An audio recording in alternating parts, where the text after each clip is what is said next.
Jangan lupa subscribe YouTube channel Metro TV News dan nyalakan notifikasi. Pemirsa, strategi nasional penanganan pandemi COVID-19 kerap berubah-ubah. Daerah pun saat ini tidak seragam dalam membuat kebijakan untuk mengendalikan wabah.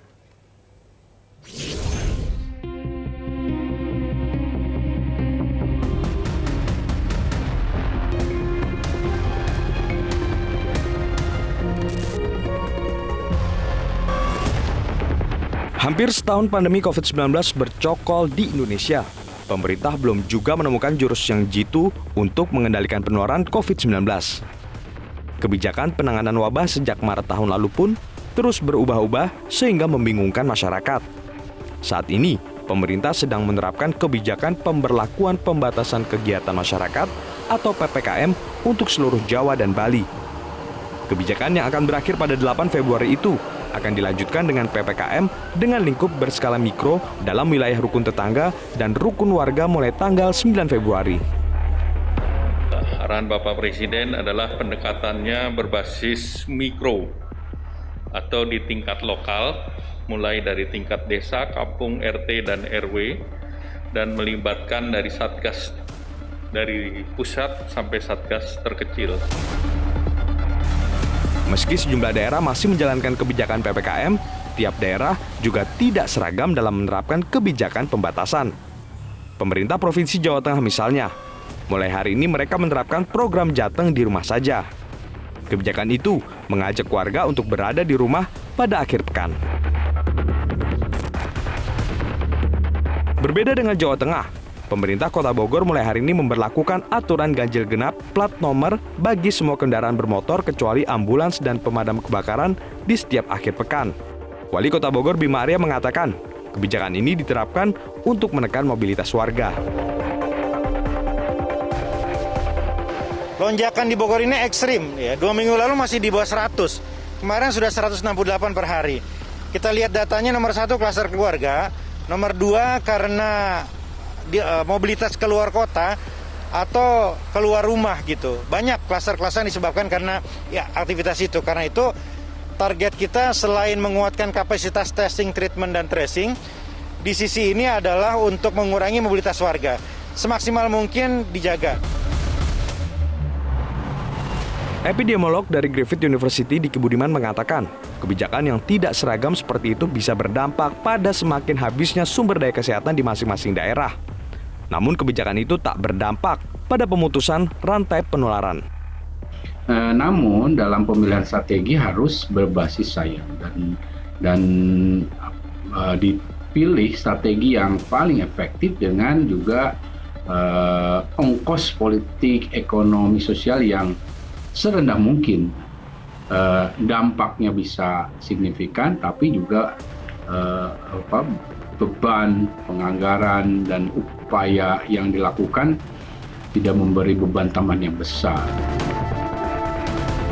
Diki juga mengusulkan perlu adanya peninjauan terhadap Undang-Undang Nomor 6 Tahun 2018 tentang kekarantinaan kesehatan. Ia beralasan aturan itu dirasa belum cukup akomodatif dan responsif untuk mengatasi pandemi. Tim Liputan, Metro TV. Pemirsa, hari ini sejumlah daerah memberlakukan peraturan yang berbeda-beda dalam membatasi pergerakan penduduknya. Efektifkah kebijakan ini atau malah menimbulkan kebingungan di masyarakat? Sudah bersama kami Gubernur Jawa Timur Khofifah Indar Parawansa dan epidemiolog dari Universitas Indonesia Tri Yunis Miko. Saya akan menyapa Ibu Khofifah terlebih dahulu. Selamat sore Ibu Khofifah. Ya, selamat sore. Baik, dan Pak Miko, selamat sore. Selamat sore Mbak Fiani. Baik, terima kasih Ibu Khofifah dan Pak Miko sudah bergabung bersama kami di Prime Time News. Saya akan ke Ibu Khofifah terlebih dahulu. Bagaimana nanti rencana penerapan PPKM skala mikro? Sementara mungkin sampai hari ini Jatim punya kebijakan untuk pengendalian COVID-19 sendiri. Bu Khofifah. Baik, terima kasih Mbak Fiani. Jadi pada dasarnya yang sudah diinisiasi oleh Pemprov Jawa Timur tentu dengan koordinasi yang sangat intensif dengan Pentahelix. Jadi berawal dari Malang Raya yang kemudian disupport oleh Brawijaya dan kemudian oleh banyak relawan, kami menyiapkan kampung tangguh. perasaan saya kok PPKM Mikro itu serupa dengan Kampung Tangguh. Cuma Kampung Tangguh ada yang berbasis RT, ada yang berbasis RW. Kita sebetulnya sudah menyiapkan itu, sekarang ini ada 3.050 Kampung Tangguh dari 7.724 desa. Jadi kira-kira akan seperti itu formatnya. Ada yang sudah cukup advance sebetulnya, seperti yang ada di Kota Malang, beberapa Kampung Tangguh itu punya CCTV. Sehingga dari CCTV itu akses masuk, akses keluar masyarakat itu terdeteksi dengan baik. Jadi kalau misalnya ada siapapun yang mau masuk area itu, apakah itu tamu ataukah itu warga, kalau tamu pasti ditanya, adakah sesuatu yang urgent? Kalau tidak, sebaiknya ditunda. Jadi itu dulu sempat efektif sampai dengan bulan Oktober. Pada saat bulan Oktober akhir, nah ini ada libur panjang, kemudian pertengahan November ada pelonjakan. Jadi sebetulnya Jawa Timur positivity rate-nya sudah sempat 7%. Bahkan waktu itu WHO sempat memberikan apresiasi karena sedikit lagi sudah masuk 5% standar positivity rate menurut WHO. Jadi hari ini positivity rate Jawa Timur 18. Kita memang akan berikhtiar terus melandaikan ini. Saya rasa dari provinsi-provinsi besar di Jawa, ada DKI, Jawa Barat, Jawa Tengah, Jawa Timur, rasanya memang tingkat kesembuhan cukup tinggi, tapi bahwa kami punya PR untuk menurunkan angka kematian. Jadi kira-kira begitu Mbak Afiani. Baik, terima kasih Bu Hovifah. Saya akan ke Pak Miko sekarang. Pak Miko, kalau misalnya di Jawa Timur tadi dijelaskan PPKM skala mikro mungkin kurang lebih dengan program di Jatim bernama Kampung Tangguh. Tapi secara overall atau keseluruhan, apakah kali ini Anda melihat PPKM skala mikro yang melibatkan RT RW dan juga Babin Kapitnas, Babinsa akan lebih efektif dibandingkan dengan kebijakan pemerintah sebelumnya? Oke, jadi PPKM sebenarnya sama dengan PSBB. Bukan lockdown, begitu, bukan lockdown ya. Jadi dalam istilah internasional ada lockdown, ada social distancing. Nah, kalau PSBB atau PPKM itu sama dengan social distancing. Nah, social distancing atau PSBB atau PPKM itu tergantung wilayahnya yang akan di PPKM atau PSBB kan. Kemudian wilayahnya harus sama seluruh nasional. Kalau RW ya RW. Kemudian karena itu akan melibatkan kriteria bagaimana RW yang di PSBB kan. Jadi lalu PSBB-nya atau pembatasan sosialnya harus ditentukan apa saja yang dilakukan, pembatasan sosial apa saja yang dilakukan di RW tersebut. Jadi harus baku, harus standar. Kalau tidak standar maka semua RW di Indonesia akan beragam pembatasan sosialnya. Jadi menurut saya pemerintah pusat harus menentukan standarisasi apa pembatasan sosial yang dilakukan pada setiap RW tersebut. Jadi jangan lupa bahwa PPKM atau PSBB adalah salah satu dari upaya penanggulangannya. Jangan lupa tesnya harus cukup begitu, kemudian karantinanya harus baik begitu, kemudian isolasinya harus baik, kemudian kontak tracingnya juga harus baik. Sekarang saya melihat di semua kabupaten kontak tracingnya menurun 1 berbanding 4. Jadi saya sedih begitu.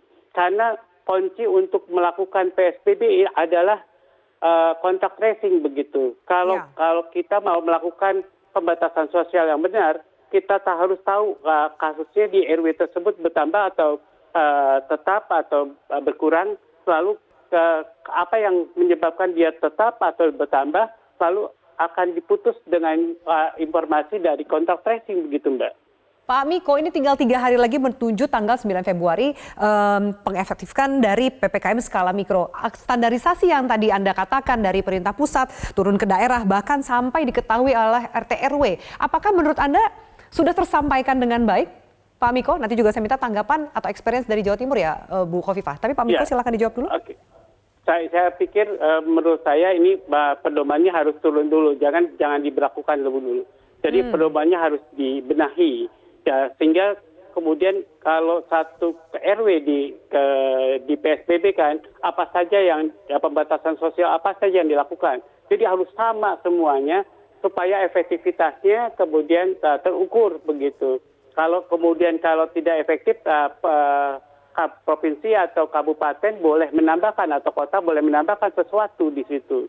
Jadi berdasarkan kontak tracing, informasi dari kontak tracing yang dilakukan. Jadi harus dilakukan begitu. Baik, Bu Khofifa, peningkatan tracing dan juga testing di daerah sampai kemudian tingkat yang paling terkecil. Sejauh ini bagaimana yang dilakukan oleh Jawa Timur? Ya, sebetulnya per seminggu itu antara 6.000 sampai 7.000 proses swab test. Nah, kalau swab test kita punya 127 lab PCR di Jawa Timur. Jadi kalau berbasis RT RW atau berbasis desa atau kelurahan pun itu agak susah. Tapi bahwa berbasis dari lab yang memungkinkan mereka bisa menyiapkan tim dan menyiapkan peralatan di 127 lab PCR yang ada di Jawa Timur tentu semua sudah terkoneksi. Nah sekarang dengan swab antigen. Nah, rapid antigen ini sesungguhnya bisa memberikan kecepatan untuk bisa melakukan testing. Jadi selalu rumus 3T itu bagaimana proses tracing, testing, dan treatment ini akan menjadi satu kesatuan. Tetapi bahwa di lapangan, jadi Pak Miko yang saya hormati, untuk mengawali kampung tangguh pada saat itu, sesungguhnya ada kurikulum. Ada cukup banyak kurikulum bagaimana SOP ketika katakanlah ini ada yang suspek. Sekarang ini juga terminologi antara suspek probable ini menyampaikan ke RT, RW juga tidak mudah. Jadi saya sudah mengkomunikasikan dengan teman-teman, kalau secara terminologi itu menjadikan mereka mikir ini masuk suspek probable dan seterusnya. Bingung. Mungkin ada bahasa yang lebih sederhana, ya, yang disampaikan kepada masyarakat. Pokoknya ada gejala-gejala klinis seperti ini, segera dilakukan swab. Kalau sudah ada yang positif di keluarga itu, langsung dilakukan tracing. Jadi sesungguhnya kami menseyupiakan. Kalau ada satu yang positif, paling tidak tracing 25 orang yang punya kontak erat terdekat 14 hari ke belakang. Jadi itu sebetulnya SOP-nya, tapi bahwa di lapangan tidak sesederhana itu, karena ada yang kemudian saling menutup-nutupi. Bahkan kasus di Jawa Timur ini, Mbak Fiani, 30%-an meninggal di UGD. Artinya mereka sudah pada kondisi yang cukup parah, kemudian baru ke rumah sakit. Hal-hal seperti ini tidak mudah menyampaikan secara lebih terang, lebih gamblang, dan lebih terbuka kepada masyarakat. Jadi kami memang masih harus melakukan sosialisasi lebih masif lagi kalau nanti basisnya adalah RT RW. Ya. Oke, baik. Ibu Khofifa dan Pak Miko, kita akan jeda, kita akan lanjutkan sesaat lagi dialog ini. Tetaplah bersama kami, pemirsa di Prime Time News. Masalah data kasus corona belum juga dapat terselesaikan. Ini terungkap langsung dari penjelasan Menko Maritim dan Investasi sekaligus Wakil Ketua Komite Penanganan COVID-19 dan Pemulihan Ekonomi Nasional, Luhut Binsar Panjaitan. Menurut Luhut, pemerintah tengah menyelesaikan persoalan data kasus COVID-19 antara pusat dan daerah yang belum sepenuhnya terintegrasi. Dampak dari belum terintegrasinya data tersebut tak menutup kemungkinan penambahan kasus COVID-19 akan meningkat dalam beberapa waktu ke depan. Ada hampir 2 juta data atau mungkin lebih itu yang belum di-entry. Dan itu akan berpengaruh pada poverty rate. Positivity rate itu akan berlaku. Jadi itu yang sekarang sedang kita kerjakan dan saya berharap itu akan bisa selesai di bulan depan ini. Persoalan data yang belum terintegrasi tersebut juga sempat dikeluhkan oleh Gubernur Jawa Barat Ridwan Kamil. Menurut Emil, masih ditemukan adanya kasus lama yang tercampur dalam data yang dilaporkan pemerintah pusat. Jadi selama September sampai Desember, Kang, itu kasus kami itu tinggi, tapi yang terumumkan oleh pemerintah pusat sesuai kewenangannya itu lebih rendah, kira-kira gitu ya. Tapi di bulan Januari, justru pada saat kasus harian kami ini mulai stabil dan rendah, tiba-tiba diumumkannya tinggi, kira-kira begitu ya. Sehingga itu tabungan-tabungan kasus-kasus lama, bahkan ada yang diumumkan itu udah sembuh. Nah, ini kan agak konflik. Ketidaksinkronan data kasus COVID-19 antara pemerintah pusat dan daerah sebenarnya sudah menjadi masalah klasik. Padahal data yang akurat sangat dibutuhkan untuk menemukan berbagai solusi dalam menghadapi pandemi. Tim Liputan, Metro TV. Baik, pemirsa, kita lanjutkan. Pak Miko, silakan Anda menanggapi tadi penjelasan dari Bu Khofifah, termasuk juga mungkin challenge atau pengalaman dari lapangan bahwa tidak semudah itu untuk menjelaskan sampai ke tingkat RT RW soal tracing dan testing yang perlu ditekankan untuk dilakukan. Ya, jadi kalau kita pakai indikator Satgas itu tidak sampai pada tingkat RT, RW, bahkan kecamatan. Itu sampainya pada tingkat kabupaten atau kota. Jadi indikator Satgas pada zonasi itu atau zona risiko itu tidak bisa diterapkan pada RT, kelurahan, RW, kemudian kecamatan. Jadi kita harus pakai indikator tertentu begitu.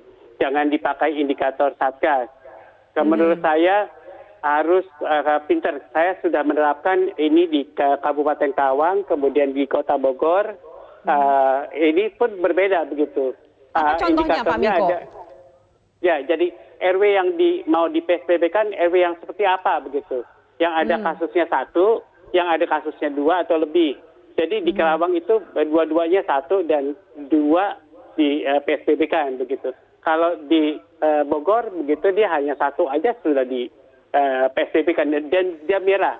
Kalau di Karawang kalau 1 kuning RW-nya, kemudian kalau di 2 itu merah begitu. Ada kuning, ada merah. Nah ini juga berbeda begitu. Jadi tapi pada pelaksanaannya kalau dia di PSBB kan akan sama begitu. Nah itu yang pertama.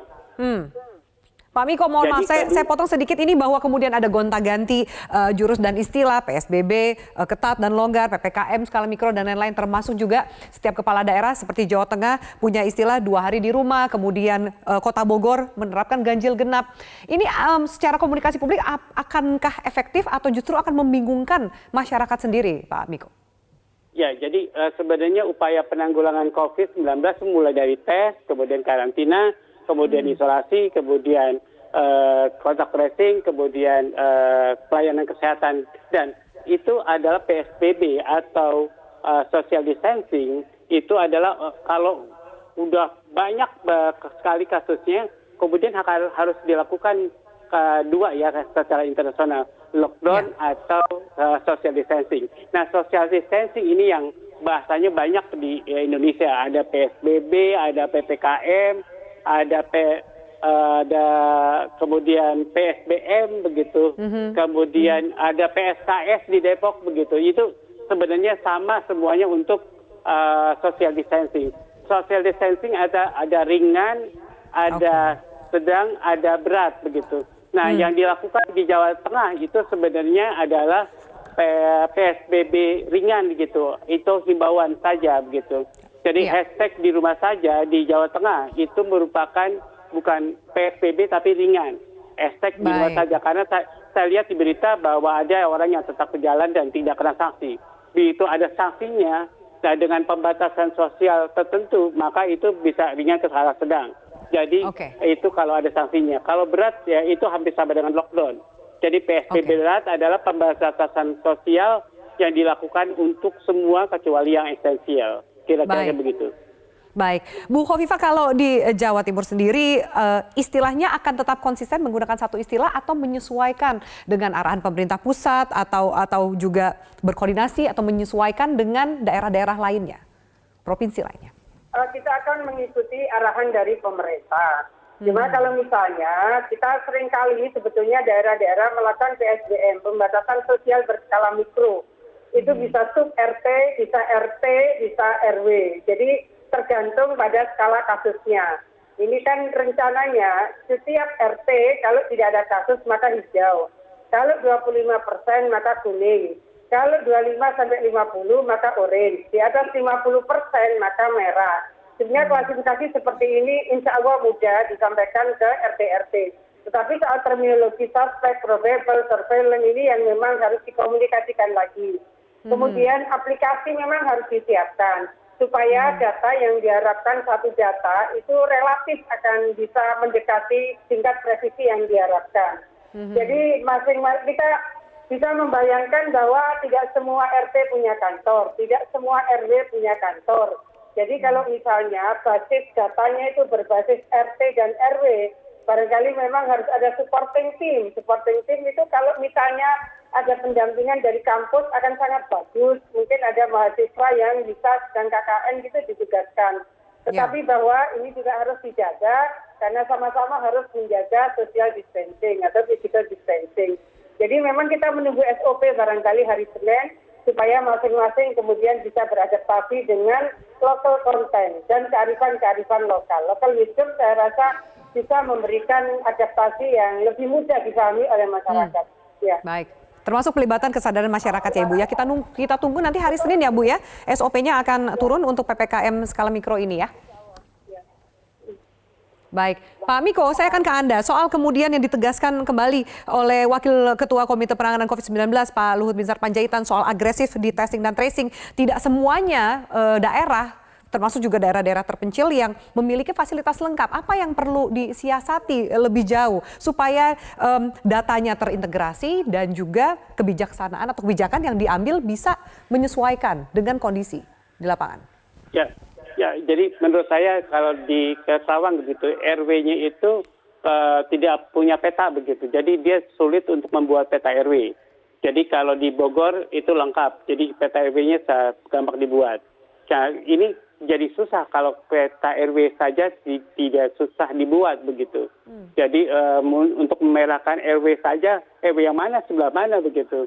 Jadi sulit sekali untuk RW merah, RW kuning begitu. Jadi ada di dalam RW-nya saja gitu, merah, kuning atau biru, tidak ada di peta. Jadi menurut saya di daerah RW itu belum tentu ada begitu petanya begitu.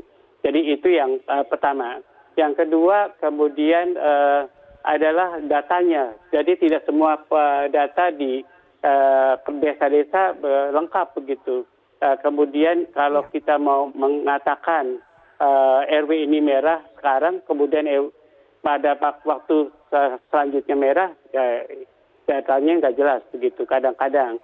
Karena di yang remote begitu susah untuk dikatakan di warga RW mana begitu. Jadi harus benar-benar datanya dilengkapi. Jadi Pak Luhut menurut saya harus melihat secara nyata, kemudian real di lapangan, kabupaten dan kota begitu akan ada perbedaan RW. Kemudian di sana ada dusun, begitu kalau kabupaten, kemudian harus benar-benar detail dalam membuat pedoman sesuai dengan kondisi lapangan.